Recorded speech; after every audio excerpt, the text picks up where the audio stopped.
wil julle net bietjie bemoedig en sê moenie bang wees om jou werk te verloor of status te verloor of volgers te verloor as jy Jesus dien of bekend maak dat jy Jesus se kind is nie.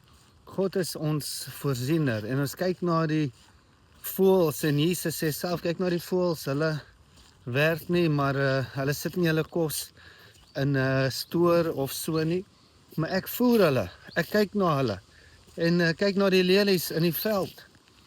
Salomo was nie so mooi al het hy al die geld in die wêreld gehad. Is jy nie meer as 'n blommetjie of 'n voeltjie vir God nie? Is jy nie meer werd nie? So ek wil net vir jou sê, daar gaan altyd twee opinies wees. Waar Jesus was daar 'n revival of 'n riot.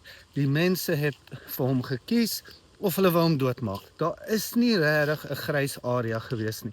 So ek wil net vir julle sê, staan sterk in die dinge van die Here, staan sterk in jou relasie met Jesus, bid.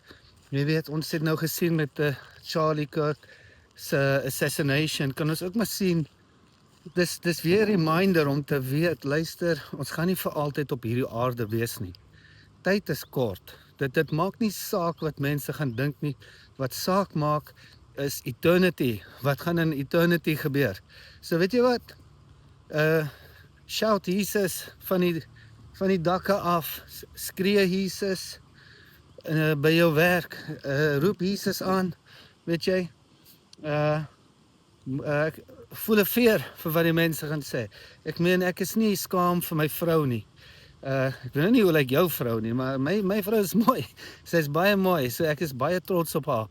As ek met haar loop, hou ek haar hand vas in die publiek. As ek iewers gaan, is ek trots om te sê dis my vrou. Ek is eintlik baie trots, ek's blessed.